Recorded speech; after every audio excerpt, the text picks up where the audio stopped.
Pitong bagay na dapat alam mo bago ka mag-umpisa na content creator. Una ay piliin mo ang niche. Alamin mo kung saan ka magaling. Pangalawa, gawin ang branding mo. Gamitin ang totoong pangalan kung profile ang gamit mo. Ayusin mo ang cover photo at ang bio dahil unang tinitingnan yan ng mga tao. Ang pangatlo ay alalahanin ang rules. Pag-aralan ang community standards at ang monetization policy. Pang-apat ay iset up mo ang profile on page mo.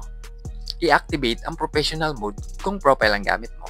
At kumpletuhin mo ang info kung Facebook page ang gamit mo. Panglima, magplano ng content, maglista ng mga top ideas, pumili ng format, tutorial, tips, storytelling, at dapat kaya mong mag-post ng consistent. Pang-anim ay gamitin ang available na gadget. Di mo naman kailangan ng mamahaling camera. Basta malinaw ang video at ang audio ay sapat na yan para mag-umpisa. At ang pampito ay ayusin ang mindset. Huwag agad hanapin ng viral. Ang tunay na creator ay nakapokus sa value at hindi lang sa views.